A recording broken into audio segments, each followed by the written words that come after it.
Sim, tranquilo.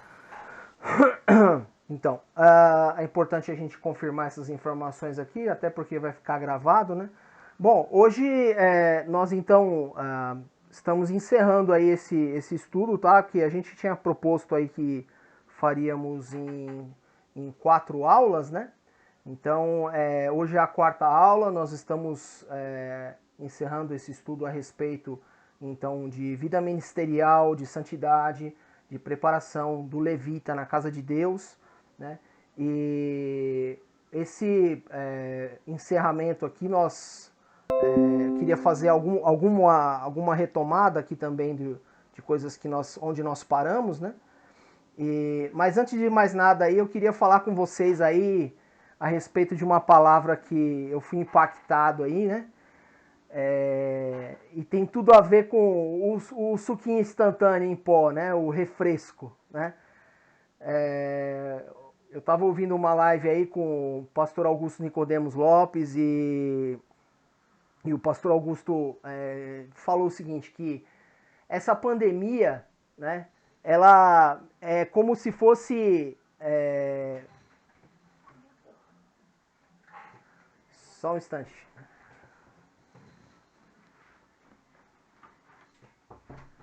Glória a Deus. Vamos voltando aqui. Então essa pandemia é mais ou menos como uma jarra de suco, né? É uma. Você imagina lá em cima de uma mesa lá, uma jarra de suco lá parada há muito tempo. E aquele que for aquele suquinho de pozinho, né? Ele começa a se depositar no fundo da jarra. E aí fica a água de um lado e o pozinho do suco lá no fundo, né? Mas para que você sinta o sabor mesmo, de verdade, o que você tem que fazer, né? Mexer, né? Você tem que agitar, né? E a mesma coisa com a pandemia. Infelizmente, a vida cristã, ela tem ali o seu sabor, né? O seu pozinho, né? Vamos dizer assim, né? E tem muito cristão que estava acomodado com a questão da pandemia, né? Ia deixando ali a sua vida devocional, a sua vida com Deus repousando, né? Em estado ali de repouso, lá no fundo. E quando veio a pandemia, aquilo tudo agitou, né? E aí sim a gente começa a ver coisas de lá do fundo surgindo, né, na superfície, né? E aí sim a gente começa a descobrir qual é o sabor de cada um, né? Então, infelizmente, a pandemia é isso. Ela trouxe coisas muito terríveis, né? São as mortes, são a doença, é o problema. Mas, por um lado, é bom, porque a gente começa a sentir qual é o sabor de cada um. Tá? Então, tem alguns que são como aquele suco do Chaves, né? Parece limão, é de groselha, mas tem sabor de tamarindo. Né? E o outro que parece groselha é de tamarindo, mas tem sabor de limão. Né? E o outro que parece tamarindo é de limão e tem sabor de groselha. Né? Parece ser assim uma coisa bem assim descabida eu já começar com esse tipo de coisa, mas infelizmente é isso, né, irmãos? A gente tinha a impressão de que alguma pessoa ela tem um certo sabor, mas com a pandemia tudo agitou, o sabor verdadeiro apareceu. Né? Infelizmente é uma realidade. Isso nós falamos até em aulas passadas, né? A respeito da ovelha, a respeito do trigo e do joio, e da ovelha e do bode. Né? É na ceifa que você vê qual que é o trigo, qual é o joio. Né? O trigo se curva porque ele tem ali o fruto que ele vai pesando nele. E ele diante ali, como que se curvando diante de Deus, ele vai mostrar a sua verdadeira característica. Enquanto que o joio não dá fruto nenhum e está ali em pé. Né? O bode também é arisco, né? Ele não aceita, ele é rebelde. Né? Agora a ovelha ela é mansa, ela é pacífica. Né? Então, perante Deus, ou você é ou você não é. Né? E é na hora da prova que você muitas vezes descobre qual é o verdadeiro sabor daquele que serve e aquele que não serve o Senhor. Nós falávamos então no encerramento da nossa última aula a respeito do jeitinho brasileiro, lembra? Nós falamos então do vulgo gambiarra, né? Foi assim que nós encerramos a nossa aula, que tantos aí falam, né, que não é gambiarra, é método alternativo, né? É uma coisa que não foi feita para aquela função, mas a pessoa vai e adapta. A pessoa vai e tenta fazer com que aquilo funcione de uma forma ou de outra, né? E na verdade com Deus não existe isso, porque ou você tem uma vida com Deus verdadeira, genuína, ou você não tem. Ou você é um adorador verdadeiro, ou não é, pronto e acabou. Você não pode ali simplesmente fazer, tentar se enganar, tentar enganar a si próprio, né? Porque a Deus realmente você não vai enganar, né? E assim foi com Nadab e Abiú, que nós sabemos lá que com a adoração ela requeria ali, né, ela tinha uma ordem, ela tinha uma conduta, ela tinha uma regra, né? O fogo tinha que sair de determinado lugar, né? Tudo deveria ser conforme o Senhor havia mandado. Mas Nadab e Abiú acreditavam então que o importante era o resultado. O importante era chegar lá, né? Não era isso? Então, como o importante é o resultado, né, é o pragmatismo, eu simplesmente, o fato de eu fazer algo, algo que Deus não mandou, né, isso seria aceito. Né? Mas na verdade a gente sabe que Nadab e Abiú foram consumidos pelo próprio fogo do altar, né, que o Senhor ali não aceitou, não os consumiu ali, né, naquele momento ali. Também aconteceu o mesmo com Moisés, né? O resultado foi alcançado, porém sem a aprovação de Deus. Como diz ali em Números 20, né, que foi falado: pegue a vara e com o seu irmão Arão reúna a comunidade diante desta, fale àquela rocha, e ela verterá água. Vocês tirarão água da rocha para a comunidade e os rebanhos beberem. Então Moisés pegou a vara que estava diante do Senhor, com esses que havia ordenado. Moisés e Arão reuniram a assembleia em frente à rocha, e Moisés disse: escutem, rebeldes, será que teremos que tirar água desta rocha para lhes dar? Então Moisés ergueu o braço e bateu na rocha 2 vezes com a vara, e jorrou água, e a comunidade e os rebanhos beberam. O Senhor, porém, disse a Moisés e a Arão: como vocês não confiaram em mim para honrar a minha santidade à vista dos israelitas, vocês não conduzirão esta comunidade para a terra que lhes dou. Moisés talvez tenha pensado, realmente, a Bíblia fala que Moisés era um homem manso, né? Cuidar do povo não é para qualquer um, né? Imagina no meio do deserto, passando por tantas dificuldades, o povo reclamando, quem sabe nem o homem mais manso da face da terra, o homem mais manso que já existiu, né? Que a Bíblia diz que Moisés era um homem manso, mas ele não aguentou, ele perdeu a paciência, né? Vamos dizer, né? E ali ele, ao invés de falar com a rocha, que é o que ele deveria fazer, né, ele bateu na rocha e a rocha deu água. Né? É óbvio que Deus, aquilo ali já prefigurava, né, a rocha que é Cristo, né, que a rocha foi ferida e Cristo, então, assim como também Cristo foi ferido, né, e aí ali na cruz também, quando o Senhor foi ferido no seu lado, né, quando já havia expirado, ele jorra água, e aquilo também prefigurava a Cristo, mas a responsabilidade de Moisés, tentando ali gerar um resultado sem a aprovação de Deus, obviamente lhe custou caro, porque ele não pôde ver, né, aliás, ele viu a terra prometida, mas não tomou posse. Essas semanas aí eu estive encontrando com o meu irmão, e o meu irmão, ele sempre gostou de aquário, né? Ele sempre gostou de peixe, esse tipo de coisa. E lá na casa da minha mãe, ele tinha um aquário até que bonito e tudo. E o aquário rachou, deu um problema. Ele conseguiu salvar um peixe que ele gostava muito. E aí ele não tinha onde colocar o peixe, porque o aquário arrebentou, ele colocou o peixe num balde.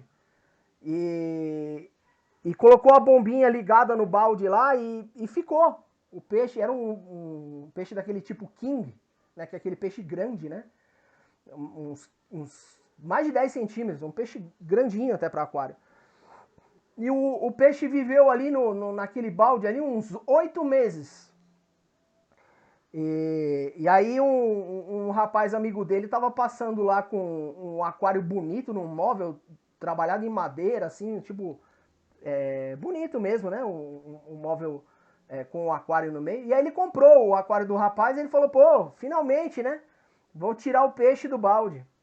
Depois de 8 meses que ele tirou o peixe do balde, ele colocou, montou tudo lá. Inclusive o rapaz que vendeu para ele tinha dado 2 peixes também para ele. E aí quando ele colocou o peixe no aquário novo, o peixe deve ter ficado alguns minutos ali e morreu. Eu falei, rapaz, o peixe aguentou 8 meses dentro de um balde. E quando chega num aquário grande e espaçoso para desfrutar, né, não pôde. Aí eu falei para ele, qual era o nome daquele peixe? Devia ser Moisés, né? Porque realmente não desfrutou, né, da terra prometida, né? Mas isso foi, a questão do Moisés aqui foi a questão da desobediência. Agora eu queria tratar com vocês a respeito de santidade e autoridade, né?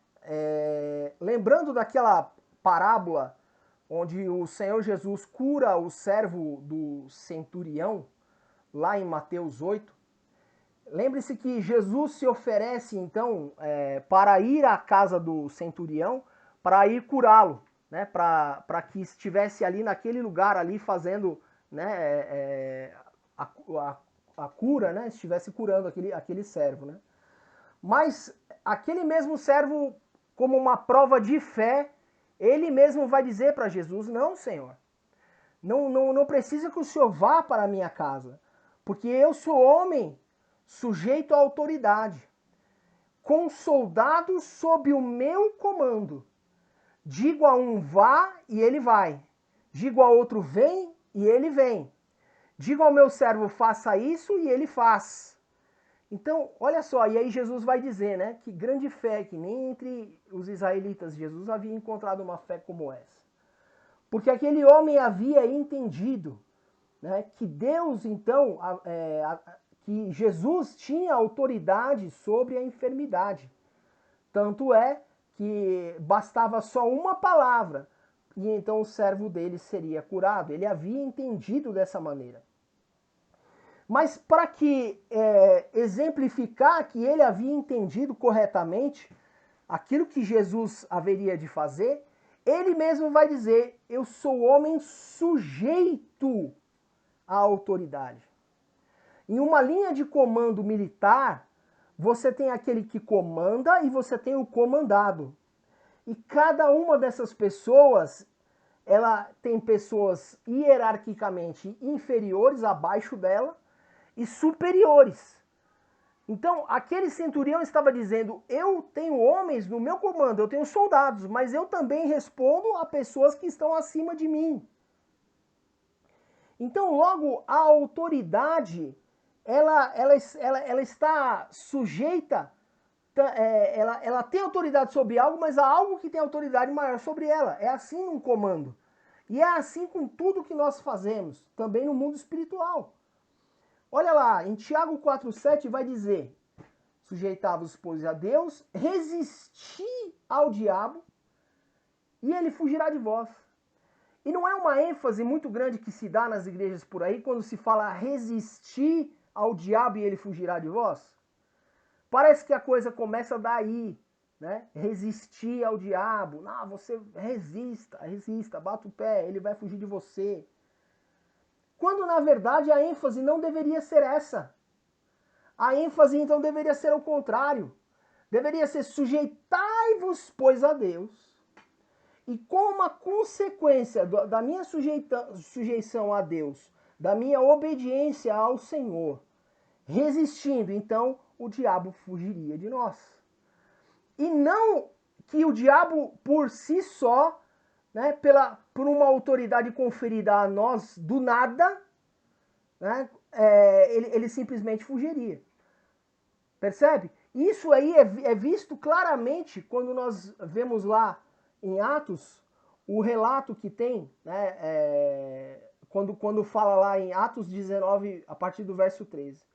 E alguns dos exorcistas judeus ambulantes que tentavam invocar o nome do Senhor Jesus sobre os que tinham espíritos malignos, dizendo: esconjuro-vos por Jesus a quem Paulo prega. E os que faziam isso eram 7 filhos de Seva, judeu principal dos sacerdotes. Respondendo, porém, o espírito maligno disse: conheço a Jesus e bem sei quem é Paulo, mas vós quem sois? E saltando eles o homem que tinha o espírito maligno, e assenhorando-se de todos, pôde mais do que eles, de tal maneira que nus e feridos fugiram daquela casa. Então parece que o demônio mesmo vai dizer, né, conheçam a Jesus. Né, Jesus, o Filho de Deus, a quem realmente, né, está todo o poder, é o Senhor, conheço muito bem, o diabo conhece. E bem sei quem é Paulo, Paulo também sei muito bem, mas e vocês? Se você não está sujeito à autoridade da qual o Senhor lhe conferiu, como você vai ter autoridade sobre o maligno? Se alguém deseja ministrar na casa de Deus e não está sujeito à autoridade da obediência, não está sujeito à palavra de Deus, não tem vida com Deus efetivamente, como é que um espírito mau, como é que a pessoa vai ter autoridade para que ela seja atendida, seja lá qual for, tanto para invocar uma bênção sobre a vida da pessoa, como também para que, tanto para abençoar, quanto para acrescentar alguma coisa na vida da pessoa, para impedir que o louvor não passe do teto, né? Para que seja realmente algo de Deus, ela tem que ter autoridade. Só pode expressar a autoridade desse nome quem primeiro a ele se sujeita. Se você não está sujeito à autoridade do Senhor, você não pode ter a autoridade de você para frente. De modo que a vida do levita, a vida daquele que ministra na casa de Deus, ela tem que ser uma vida de sujeição ao Senhor. De humildade, de reconhecimento de Deus, saber que Deus tem soberania sobre ele. Né? E primeiro, se Deus for Senhor realmente da vida dele, ele vai poder ministrar na vida do outro. Do contrário, ele não tem como. É impossível. Espiritualmente, a pessoa não tem autoridade alguma. Só tem autoridade quem está debaixo da autoridade. Amém? Exemplo. A maior vergonha dos nossos dias é que a santidade que ensinamos é anulada pela impiedade do nosso modo de viver. Queria ler aqui para vocês aqui um trecho do livro. Diz assim, o que fala aqui, olha, não se trata apenas de produtividade, mas de primeiramente uma conduta irrepreensível. Como nós falamos a respeito do pragmatismo, né? Nós vimos lá que Moisés, ele fez com que a rocha desse água. O objetivo final alcançou. Nadab e Abiú também colocaram o fogo lá no altar. Mas estava correto? A maneira como que a água matou a sede do povo de Israel, mas foi da maneira como Deus mandou? O apóstolo Paulo vai dizer, né? Em 1 Coríntios 11:1, sede meus imitadores como eu sou de Cristo. E agora vem um ponto, né? Cristo é o nosso líder e exemplo maior. Paulo frisa isso ao dizer que o imitava. Entretanto, o apóstolo também chama a responsabilidade para si mesmo, ao afirmar que ele próprio deveria ser imitado, justamente por ser imitador de Jesus. Aí tem muita gente que diz assim, olha, não olhe para o homem, olhe para Jesus. tem um rapaz lá do meu serviço lá que ele falou assim, aonde que está mesmo aquele versículo que diz assim, não julgueis o profeta, julgai sim a profecia. Aí eu falei para ele, rapaz, olha, deve estar no livro de Inventares, porque eu nunca li isso na Bíblia, né? Não julgueis o profeta, julgai sim a profecia. Quer dizer, então, que alguém com uma vida torta vai lá subir no altar para ministrar de Deus para a vida de alguém, seja uma palavra, seja um louvor, seja lá o que for. Eu vou julgar apenas o que ele está dizendo e não julgar o homem? Olha, isso pode até valer para a minha vida. Muitas vezes Deus pode usar até uma jumenta, a boca de uma jumenta para me abençoar. Mas ai desse pobre coitado que está lá na frente, se tiver a vida torta. Eu entendo que a palavra de Deus, o Espírito Santo, pode usar a vida de qualquer um, como já usou muitas vezes, até você vê, né? Às vezes vai um artista na televisão e num lapso assim de uma lucidez temporária, a pessoa vai e fala alguma coisa de Deus. Talvez o Espírito Santo realmente, né, tenha por misericórdia ali de falar na vida da pessoa, mas se ela não tiver a vida diante do altar do Senhor, ela vai com certeza ser cobrada. Nós não lemos isso lá de Mateus 7, lemos na primeira aula. Nós falamos, muitos vão dizer, Senhor, Senhor, mas no teu nome fizemos um milagre, no teu nome nós expulsamos demônio, no teu nome, então, parafraseando, no teu nome nós cantamos no louvor, no teu nome nós tocamos na igreja, foi bênção, a igreja inteira foi abençoada. Será que isso basta? Nós sabemos que não basta. Se a vida não for realmente um exemplo, e na igreja brasileira, né, que realmente tá uma bênção assim, em algumas igrejas por aí, né? Então, porque Cristo então está acima dos homens, eu não preciso ter uma vida exemplar, né? Mas é uma declaração perigosa essa, né? De dizer não olhe para o homem, né? Porque parece ser uma desculpa, uma justificativa para se eximir de responsabilidade, né? Como a Bíblia mesmo vai dizer, né? Que o servo de Deus, né? Quem tem ministro tem que ter honra. Então, como diz lá em 1 Pedro 2,21, né?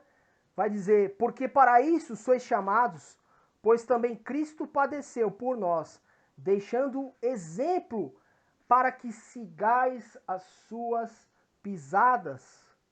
1 João 2,6 vai dizer, aquele que diz que está nele, também deve andar como ele andou. É o exemplo, né? Esse deve ser, na vida de cada um, tornar não apenas por palavras, mas em espírito e em verdade mesmo.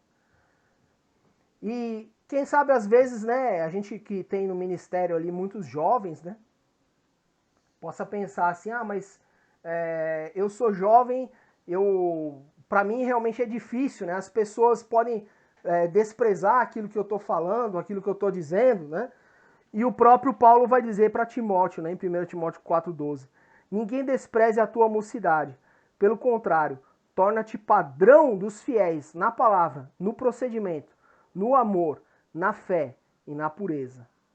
Tornar padrão, né? Padrão. É assim que a gente aprende, por exemplo, quando começa a lidar com coisas de informática, né? A gente que, né, o Fábio conhece muito bem aí essa linguagem, né? O default, né? O padrão. É quando você abre uma tela que tem várias opções e por padrão ela já vem marcada naquela opção. Você não escolheu, mas ela já vem assim. Porque ela acaba sendo até uma tendência para quando você não tem muitas escolhas e você não sabe qual é a correta, você apenas dá ok, clica no próximo, no que já está marcado. Porque é o padrão. É para ser imitado. Né? É para outras pessoas se basearem por você. Não é para você ser orgulhoso. Não é para que você se sinta o máximo. Mas saber que a glória de Deus, ela resplandece na tua vida através do teu testemunho. do teu procedimento, do teu amor, fé e pureza. Olha que coisa interessante, que realmente a gente tem que lembrar, né? Cada um que ministra na casa de Deus, e você está sendo observado, você está sendo imitado. Nós falamos isso mais cedo em outras aulas. Olha quantos jovens que eram crianças quando a gente começou, quando eu, por exemplo, comecei na Ramá há 20 anos atrás, e hoje, né, estão ministrando ali na casa de Deus, porque agora é a vez de outra geração aparecer também, né? Daqui a pouco aí é o meu filho que está também fazendo a mesma coisa, né? A filha do Fábio, os filhos do Rodrigo, né? Todos ali aparecendo também, seguindo o mesmo caminho. Agora, o que vai ser desses mais jovens se começarem a olhar para a nossa vida e não identificarem Jesus em nós? Adianta? Se não verem o amor do Pai que não estaria presente em nós, não adianta nada do que a gente falar se realmente a nossa vida não for um exemplo. Né? Infelizmente, isso é uma coisa que a gente tem que repetir sempre, para que a gente não esqueça mesmo. Né? Agora, tem um outro porém. Né? Mateus 23, verso 1 em diante. Então Jesus falou à multidão e aos seus discípulos, dizendo: na cadeira de Moisés estão assentados os escribas e fariseus. Todas as coisas, pois, que vos disserem, que vos observeis, observai-as e fazei-as, mas não procedais em conformidade com as suas obras, porque dizem e não fazem. Olha que faltava ali exemplo para Israel, né? Quando Jesus vai fazer o seu ministério, ele observa que entre aqueles que são os fariseus ali, ou entre aqueles que estão no templo para dar o exemplo, aqueles que estão assentados ali com os escribas e fariseus, não havia ninguém que você pudesse apontar e dizer: olha aí, esse rapaz aí, ó, esse homem aí é homem de Deus, essa mulher é mulher de Deus, né? Pode ir conforme o que ele está fazendo. Olha, gente, eu assisti, se vocês tiverem a oportunidade, e quem tiver o Amazon Prime, mais uma vez aí, o Rodrigo falando aí do Amazon, né? Mas quem tiver o Amazon Prime, assista o filme documentário sobre Billy Graham. Meu amigo, eu assisti que eu me acabei de chorar. Eu não aguentei, né? O filme realmente é uma bênção, é um documentário mesmo, né? E acho que é Billy Graham, uma jornada, alguma coisa assim. Deixa eu até ver se eu encontro aqui rapidinho para poder indicar corretamente para vocês, porque eu gostei muito do filme. Rapidinho aqui, olha, tá aqui. Billy Graham, uma jornada extraordinária. Eu falo isso porque se você colocar somente Billy Graham no Prime, pode ser que você encontre mais de um filme, né? Mas é Billy Graham, uma jornada extraordinária. Alguém já assistiu esse daí, não? Eu comecei. Começou, Rodrigão? A cruzada que ele se converteu lá ele foi sozinho lá, levantar a mão, é isso? Então, Foi assim que é a história dele? eu tinha ouvido já em algum sermão que ele tinha ido sozinho, mas no documentário não deu a entender Diz isso. que não, entendi. Mas olha, um homem que no seu funeral estavam presentes ali todos os presidentes americanos que ainda estavam vivos. E aquele homem dizendo lá: olha, através da vida desse homem, nós pudemos ver Deus através da vida dele. Em cada ação que o governo fazia, que o governo tinha que tomar, seja um ato de guerra, seja lá o que for, Billy Graham entrava em oração para que Deus colocasse a vontade do Senhor primeiramente no coração dele e ele pudesse compartilhar com o presidente dos Estados Unidos. Desde o presidente Harry Truman, na década de 50, né, esse homem ele era procurado ali por cada um dos presidentes americanos.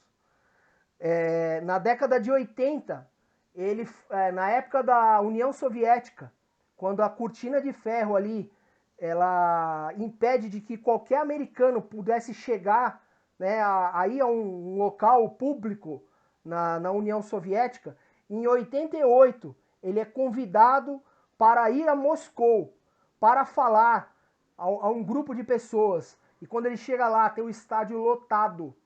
E ele mesmo teve misericórdia e falou: essas pessoas precisam de Jesus. Essas pessoas precisam do amor de Deus. E aquele homem pregou naquele lugar. E no ano seguinte, em 1989, na cidade de Berlim, que era dividida metade entre os aliados, os americanos e os ingleses, e metade pertencente à União Soviética, que tomava conta. E um ano depois da visita de Billy Graham, o muro de Berlim caiu. Pessoas que influenciaram a história da humanidade através do nome de Jesus, pelo exemplo. Olha, o evangelho, ele não é brincadeira, ele não é água com açúcar, que é o que muita gente pensa, não. O evangelho, ele realmente, ele muda, ele transforma. Mas para isso é preciso que a gente lembre de dar o exemplo de Deus nas nossas vidas. Vamos rapidinho aqui. O apóstolo Paulo mesmo vai dizer: mas eu esmurro o meu corpo e faço dele meu escravo, para que depois de ter pregado aos outros, eu mesmo não venha a ser reprovado. E essa palavra ali no grego é adokimos, desqualificado, desaprovado, falso. Eu esmurro o meu corpo, eu faço dele meu escravo, porque eu preciso alcançar o meu objetivo. Lembra que nós falamos de objetivo? E depois de eu ter pregado a outros, depois de eu ter abençoado a vida de outras pessoas através da palavra do evangelho, eu mesmo não venha a ser reprovado. De que adiantaria, como Jesus mesmo fala, o homem ganhar o mundo inteiro e perder a sua alma? Não vale de nada. Mas homens, por exemplo, que nem como nós citamos aí, um homem de Deus, né? Um homem que tinha um testemunho, uma reputação ilibada, alguém que realmente falava e pregava aquilo que vivia. Que nós possamos aí fazer uma autoanálise todas as vezes, porque muitas vezes nós cantamos, abençoamos as pessoas, ministramos na casa de Deus, e tem gente tocando o céu através daquilo que nós estamos falando. E eu pergunto, será que nós também estamos tocando o céu? Será que a letra do que está sendo ministrado também fala ao meu coração? Muito sério isso. E eu vou passar rapidinho aqui porque a hora voa. Vamos lá.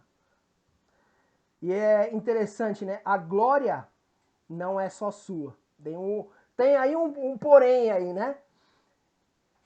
Se nós temos que, por exemplo, lembrar, né, que mesmo sendo jovem, olha, não desanima, vai, prega, fala, porque Deus é contigo, né? Ao mesmo tempo nós temos que, olha, mas vai olhando a sua própria vida, vai julgando aí para você ver como é que, né, examina a ti mesmo, vai vendo aí como é que você está fazendo no seu proceder, mas também não deixa também passar do ponto, porque esse foi o erro de Satanás, né? Esse foi o erro dele, quando ele se vangloriou, né? E tem uma entrevista, eu não sei se vai dar tempo de passar, meus irmãos, eu realmente peço desculpa, não. Vamos tentar ver se a gente consegue ver pelo menos um pedacinho. Eu também não sei se passa aí para vocês aí eu vou ver se eu consigo modificar aqui a... Tá aparecendo para vocês umas fitas cassete aí, não? Ah, tá. Descobri que a banda Oficina G3 não é minha. Eu vi esse vídeo hoje aí, mas Você viu? não cliquei para assistir, não. Então, ó, Mas eu vi. veja se o áudio sai, se tá tudo certinho aí, gente. Sem áudio agora. Sem áudio. Sem áudio? Sem áudio. Sem áudio. Tá.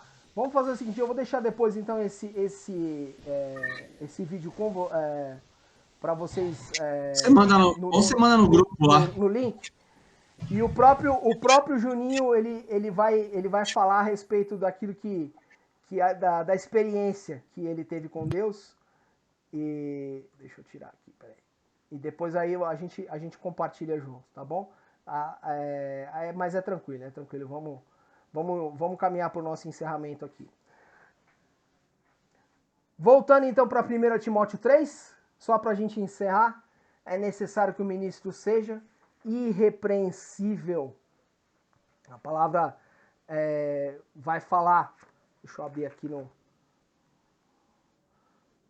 os comentários aqui que eu...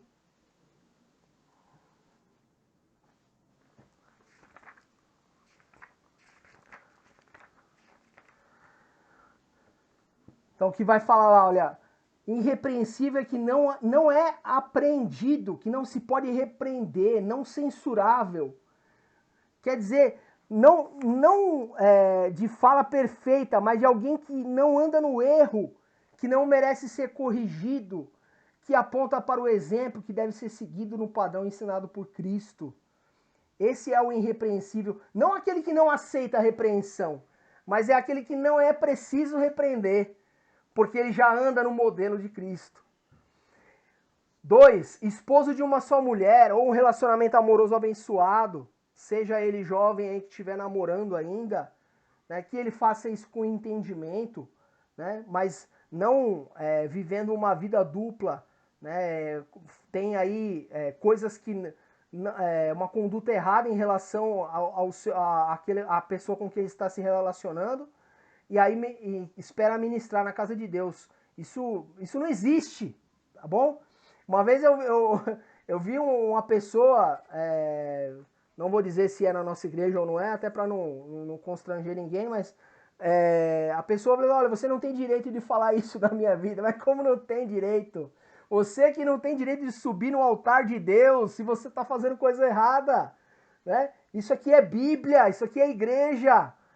Né? A Bíblia fala que o fornicador ou o adúltero não entra no reino de Deus. Como é que você quer subir para ministrar? Isso aí você vai primeiro lá modificar o texto grego hebraico lá, primeiro para depois a gente conversar. Né? A vida pessoal, em relação àquele que serve ao reino de Deus, ela não é pessoal somente, ela pertence ao Senhor. Tá certo? Isso em todo momento a gente deve observar. Temperante, né, que significa que aquele que é controlado, né, que é moderado, né, numa versão da NVI, e isso falta muitas vezes também na nossa vida. Né? Sóbrio, de mente sã, equilibrado, que freia os seus próprios desejos e impulsos, autocontrolado, também moderado, autocontrole. Né? E na NVI, a tradução é sensato. Tudo isso é o que o ministro tem que ser. Né? Modesto. Né? Modesto também na modéstia no vestir.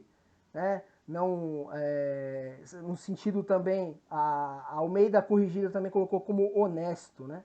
Mas vamos dizer que a NVI colocou como respeitável.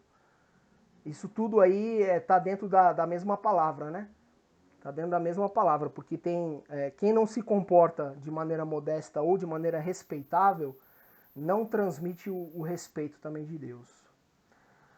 Hospitaleiro, generoso, né, para as visitas, né? Isso aí também. Olha, uma das pessoas que eu jamais vou esquecer, quando eu entrei na Ramá, sentou do meu lado, apertou a minha mão, foi o Rodrigo, cara.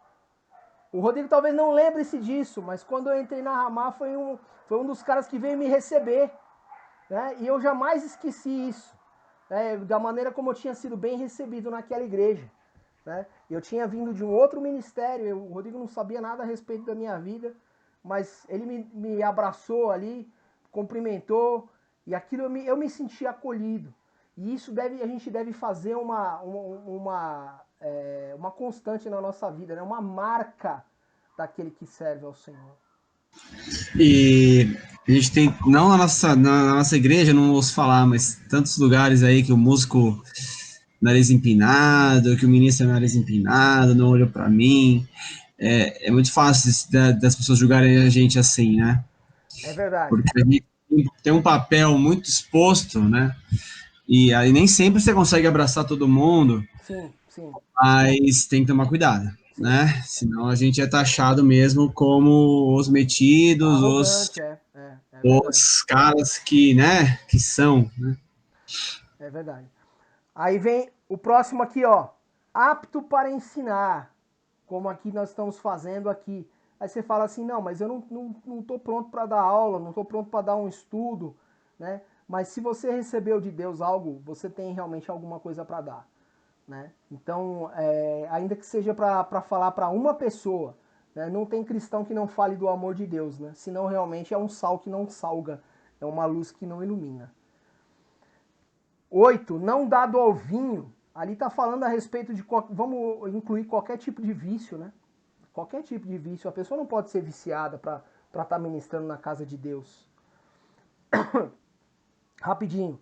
Não violento. Gente, sem comentários. Parece a gente falar uma coisa que não existe, né? Eu já vi um ministro mal acabar o louvor e pegar, agarrar no pescoço do outro em cima do altar. Tá? Então, isso acontece às vezes na igreja, mas quem tem domínio próprio não se deixa levar, mesmo que tenha pavio curto, né? Amável, né? Ou também ali moderado, né? Tem uma versão que diz cordato, né? O amor é o cartão de identidade do cristão. 11. Inimigo de contendas, né? Que não, também pode se dizer assim, né? Aquele que não fica esquerando, né, como dizem, né, fica colocando fogo colocando gasolina, né, na fogueira, né? Tem gente que é assim, né, fica colocando um mais contra o outro. Não pode. Não avarento, né? Então aquele apegado ao dinheiro, né? Isso aqui também podemos dizer que é aquele que também não oferta, não participa do dízimo na casa de Deus. O ministro ele tem que ter a vida dele com Deus acertada nesse sentido aí. Opa, botei a mais aqui. Que governe bem a sua casa, né? Ou o seu quarto, né? Às vezes o cara é solteiro, a menina é solteira, né? Pelo menos vamos pelo menos organizar as suas próprias coisas antes de vir querer ministrar na casa de Deus, né? Senão realmente fica bem chato. E lembre-se, né, da casa também do coração, né? Não acumulando lá, como nós falamos dos acumuladores na última aula, né? Não neófito, isso aqui é importante. O que é neófito? É um novo convertido. Né? A pessoa acabou de pisar na igreja e a gente já coloca para ministrar. Gente, não pode, né? Não pode porque a pessoa tem que ter um tempo ali na casa de Deus, ela tem que ser ministrada primeiro, ela tem que receber primeiro, para depois ela poder dar. Né? Como que ela vai entregar? Ah, mas ela veio de outro ministério. Não interessa. A pessoa tem que passar um tempo. Qual o tempo disso? Não sei. Tá certo? Agora, o fato é, a pessoa, primeiramente, ela tem que receber, ser ministrada, para só então que ela venha efetivamente a ministrar na casa de Deus. Principalmente o não convertido, né? Isso aí já nem se fala. Né? Quando a pessoa vem de um outro ministério, muitas vezes a gente, né, já está convidando porque já é da outra igreja, mas o ideal é que a pessoa acabou de ouvir. Deus trata muito no coração da pessoa nova convertida, sim, mas tem que respeitar um tempo, né? Ter bom testemunho, principalmente dos de fora, né? Que diz aqui a palavra, né? Isso que é o que nós falamos a respeito do bom testemunho, que isso aqui em todo momento tem que ter mesmo. E de uma só palavra, né? Que fala com compromisso daquilo que se diz, né? Aquilo que mantém, não tem palavras dobres, né? Como a tradução brasileira coloca aqui. Então, tá aí os 16 itens, né, de que o ministro tem que ter na casa de Deus para poder ministrar ali, para poder estar passando para a igreja. É uma coisa importante que eu achei interessante colocar aí os 16 itens para que vocês pudessem meditar a respeito ali do que fala em 1 Timóteo 3. E alguns recadinhos finais aqui, olha. Tem cuidado de ti mesmo e da doutrina. Persevera nessas coisas, porque fazendo isto te salvará, tanto a ti mesmo, quanto como aos que te ouvem. Percebe que muitas vezes a gente salva os outros e não salva a ti mesmo, né? Você tem que... É aquilo que fala no avião, não sei se vocês já viram quando tem viagens, né? aeromoça, né, o comissário de bordo, ela fala, coloca a máscara primeiramente em você, para depois colocar nos outros. Porque se eu coloco a máscara em quem estiver do meu lado, na minha mulher, no meu filho, seja lá com quem que eu estiver viajando, e não colocar em mim, eu posso perder o sentido. E quem é que vai colocar a máscara em mim? Eu coloco no meu filho pequeno e não coloco em mim, e o meu filho pequeno vai pôr em mim a máscara? Não. É assim que funciona. Primeiramente, você saiba que você tem que se servir de Deus. Você tem que ter vida com Deus. Você tem que ter vida devocional. E só então você vai saber que você pode ministrar na casa de Deus. Porque senão, fazendo isso, né? Como você pode, como está falando ali, ó, diferenciando bem ali em Timóteo, né? Te salvarás tanto a ti mesmo, quanto os que te ouvem, né? Tendo cuidado da doutrina. O Pai procura adoradores, né? Como diz aqui o versículo para encerrar, né? Mas a hora vem, e agora é, que os verdadeiros adoradores adorarão o Pai em espírito e em verdade. Porque o Pai procura tais que o assim o adorem. Amém? Deus abençoe a tua vida, né? Você que é ministro, adorador do Deus vivo, em nome de Jesus. Amém? E dito isso aí, eu já estou encerrando aqui. Deixa eu parar aqui a apresentação aqui e voltar para mim aqui. Já estou encerrando. Eu agradeço aí a oportunidade, né, que me foi dada aí, de estar falando a respeito da palavra de Deus. Friso aqui mais ou menos, mais uma vez aqui, o livro com que Deus compartilhou aqui para mim é O Impacto da Santidade, do Luciano Subirá. Né? Ele fala aqui sobre diversos temas relacionados à santidade, mas nós fizemos um apanhado aqui, um resumão, né? Mais voltado para dentro do ministério. Tá bom? Alguns dos outros comentários aqui também são meus que eu coloquei aí para compartilhar com vocês. Amém, meus irmãos? Olha, eu quero agradecer mesmo, tá bom? Deus abençoe a vida de cada um, tá? E que espero que isso possa ter abençoado a vida de vocês como abençoou a minha. Amém? Abençoa ricamente. Deus abençoe, pastor. Foi uma A gente bênção. agradece grandemente. Amém, pastor. Foi bênção de Deus. Amém, glória a Deus. Eu queria pedir então para a gente encerrar. A Andréia tá por aí, Andréia? Consegue fazer uma oração aqui de agradecimento a Deus aí pelas vidas de cada um? Consigo, só vou pedir para as crianças ficarem quietas. Só...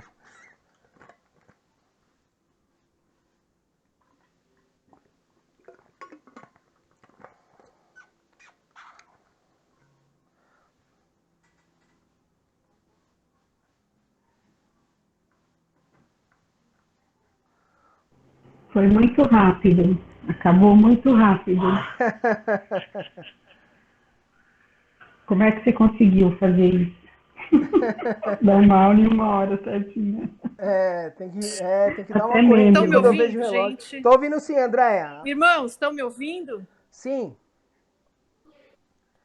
Oi, irmãos. Então, achei bem interessante, né, pastor, essa parte que o senhor falou aí do quando a gente está dentro do avião, né, e realmente a gente ouve essa frase, que primeiro a gente tem que colocar em nós, né, para depois colocar nos filhos e outras pessoas. Então, como é importante a gente tá sarada, curada, nós estarmos cheios de Deus, né, comprometidos para depois conseguir passar isso para outras pessoas, né. Vamos agradecer esse tempo em nome de Jesus. Amém. Pai querido, Deus amado, bendito, santo, Senhor, reunidos no Teu nome, Senhor, nós queremos Te agradecer nesta hora, Senhor, por este tempo, Senhor, pela vida do pastor Weber, Senhor, que se disponibilizou, Senhor, em estar aqui passando para nós tantas palavras, tanto conhecimento, Pai, nós queremos Te agradecer nesta hora, Pai. Senhor, em nome de Jesus, que a nossa mente, Senhor, possa estar livre de qualquer tipo de prisão, Pai, que o nosso coração possa estar aberto e ser como uma terra boa para reter tudo isso que foi ministrado, toda essa semente, Senhor, e que possa frutificar, possa se fortalecer. Paizinho querido, em nome de Jesus que eu te peço, Senhor, guarda o coração e a mente dos meus irmãos. Pai, verdadeiramente nós estamos vivendo um tempo em que a nossa mente, Senhor, nós precisamos ser transformados pela renovação na nossa mente. E todo conhecimento, Senhor, que vem do céu, serve para nos corrigir, para nos dirigir, para nos guiar, para nos conduzir neste tempo em que estamos vivendo. Senhor, guarda também, Senhor, cada um dos meus irmãos, as famílias representadas. Paizinho querido, em nome de Jesus, guarda o coração, Senhor, cobre com o teu sangue a cada um, Senhor, dos meus irmãos, a minha vida, as nossas famílias, Senhor, neste tempo. Senhor, e especial a vida do pastor Weber, da Camila, do Dani, guarda, cobre com o teu sangue, Senhor, prospera a obra das mãos do teu servo. Senhor, e que a recompensa venha do alto sobre a vida dele, Deus, em nome de Jesus, Pai. Amém. Amém. Glória a Deus. Muito obrigado aí, meus irmãos, mais Amém. uma vez, viu? Deus abençoe. Amém. Amém. Deus abençoe, Tchau, pastor. gente. Amém. Deus abençoe. Tchau, gente. Deus abençoe. Tchau, tchau. Tchau, bom final de semana. Vocês também.